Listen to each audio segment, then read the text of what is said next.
Hi, my name is Ples Smith, and I'm joined with Lisa Taylor. And we are crisis counselors with the Texans Recovering Together Crisis Counseling Program team at Gulf Coast Center. Due to the COVID 19 pandemic and winter storm, our team provides free support to families and individuals, resource referrals, and workshops on various mental health related topics. Today, we will discuss fitness, nutrition, mental health, and wellness.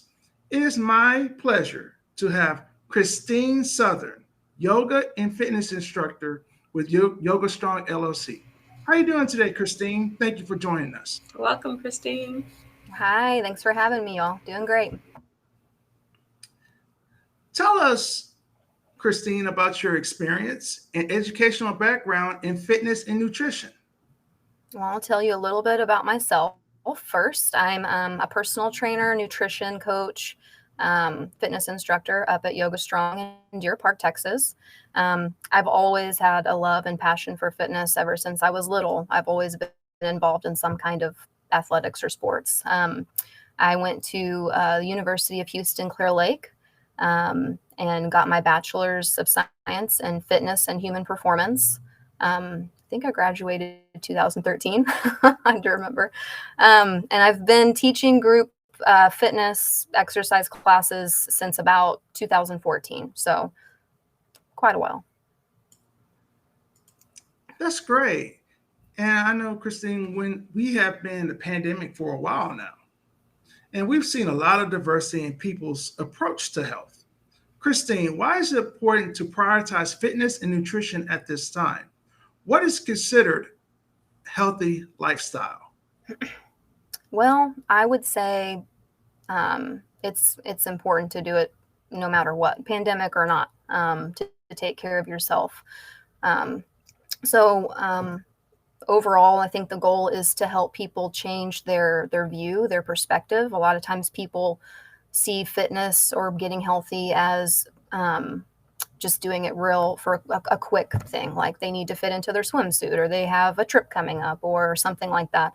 And what I try to do here at the studio is help them make lifestyle changes, that helps them throughout their whole fitness journey. Healthy lifestyle is taking, small steps, picking something as far as nutrition, trying to stick to real foods, trying to stay away from the processed stuff, trying to make sure you're drinking a lot of water. It really is very simple. A lot of people try to make it harder by doing all these different diets and fads and all these things. It's just really taking the time to take care of yourself, making sure you're getting enough sleep.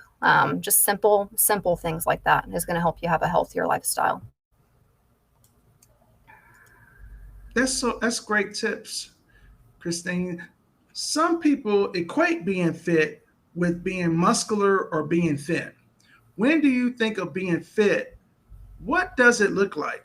What should be the goal for someone who wants to get fit? I think being fit, you can look at someone who is muscular or thin or however you want to label them, and they might look fit, but maybe they're eating junk all the time. Maybe their blood pressure's through the roof or they have really bad cholesterol. Or I think being fit means taking care of your physical body and mentally, taking care of both sides to that. And we can do this by exercising and eating right, and staying positive is a big part of it. Trying to make sure you have maybe one person, maybe a group of people that's on your side, keeping you accountable, helping you with your journey. But when you do these things, it helps you in so many ways. It helps you to reduce stress. It helps you to build muscle mass. People think lifting weights makes them huge and bulky. It can, but that takes a long time, and you have to really put forth effort to do that. So it helps increase bone density, lowers cholesterol, evens out blood pressure. It's all around the best thing you can do for your body. So eating is important too. Tell us what a healthy diet looks like.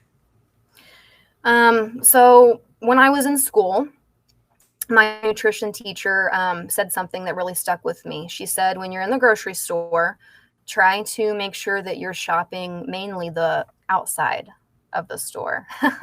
That's where all the real and the natural foods are, the things that we should be eating. A lot of the stuff in the middle is all the things that have been processed and filled with different things. And, it's a lot of empty calories. You're not giving your body fuel. So again, it's really simple, just sticking to eating fruits and vegetables, fish, uh, lean meat, nuts, seeds, dairy. Just and the other thing is making sure you're having good portion control.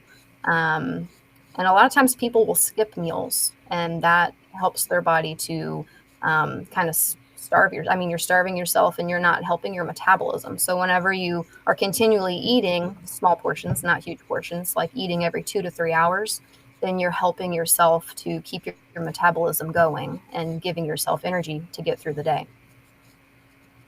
Also, what are some inexpensive places a person can get great food or healthy foods for a person that maybe be on a budget? Well, we shop at HEB.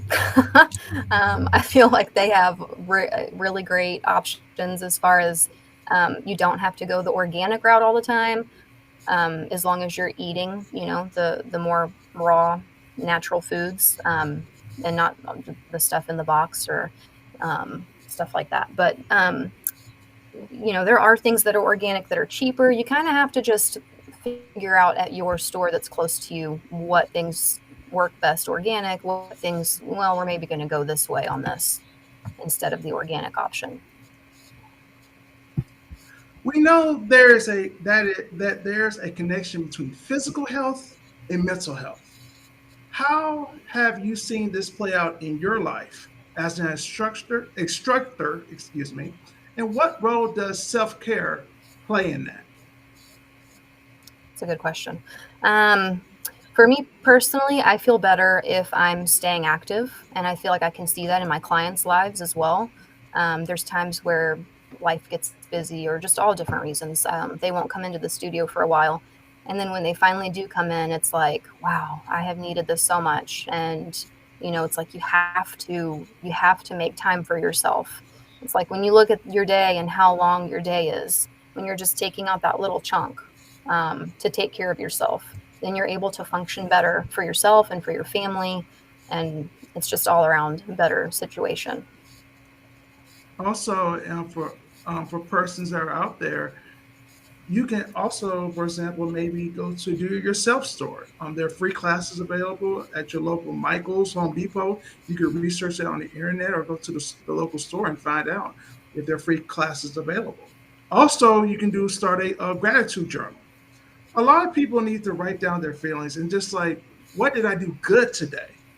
Not Yeah. negative. What are the positive things that I do today? And you can write that as an everyday thing. You don't, and that's self care for yourself. Getting rid of those, keeping those positive thoughts in mind, and also creating a vision board. Having a vision for the future, the next month. It could be fitness. It could be anything or any goal in life you have.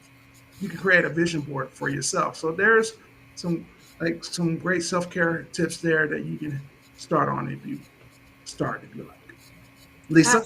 Yeah, absolutely. Thank you so much, Plez and Christine, for sharing that. I know one of the things that I've recently been looking at is the Texas A&M AgriLife Extension. They have classes like free and low cost where you can learn gardening. And I am so excited. I want to plant an organic garden in my backyard. And they have like videos on building like raised beds and everything. All those things are free. You can access it and learn that. And that's going to be part of my self-care routine, is growing my own fruits and veggies in the back. So I'm excited about that. That's awesome. Yeah. So also, as 2021 is coming to an end, and many people are wanting to make lifestyle changes for the new year. Some may find it easy to get started, but some others, like myself, may find it more of a challenge to change our lifestyles and to be consistent with our fitness and mental health goals. What is your best advice, Christine, for a person who wants to prioritize their health, but they're finding it difficult to get started?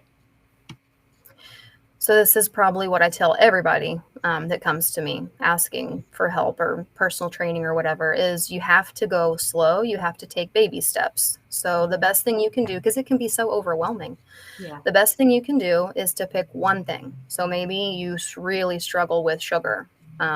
You're addicted to it, or you're just always wanting to have that late night snack or whatever.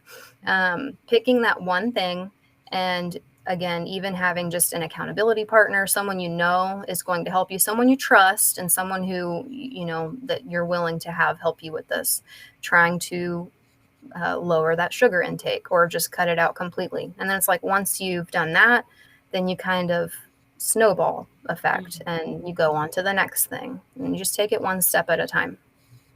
Yeah, that's good advice. And if you start, especially if you're able to do that thing and then you kind of accumulate that win, it kind of motivates you to the next thing. Yeah, So for sure. that makes perfect sense. Thank you. Mhm. So I'm a parent, and parents might be looking for ways to help their children improve their fitness and nutrition as well. Um, my kids are picky eaters, and I would love to find ways to help them take an interest in healthy eating, not just me saying, no, you can't have candy or chips or whatever, but actually getting them to kind of take ownership and eating healthy. I mean, they're always already active and they love being active, but the eating well is tricky terrain for us. How can I, as a parent, and help them want to eat better? Okay, so I'm a mom too. We have two kiddos, and that is a struggle daily. Very active, that's not a problem. But yeah, if they could, they would just eat junk all day. Mm-hmm.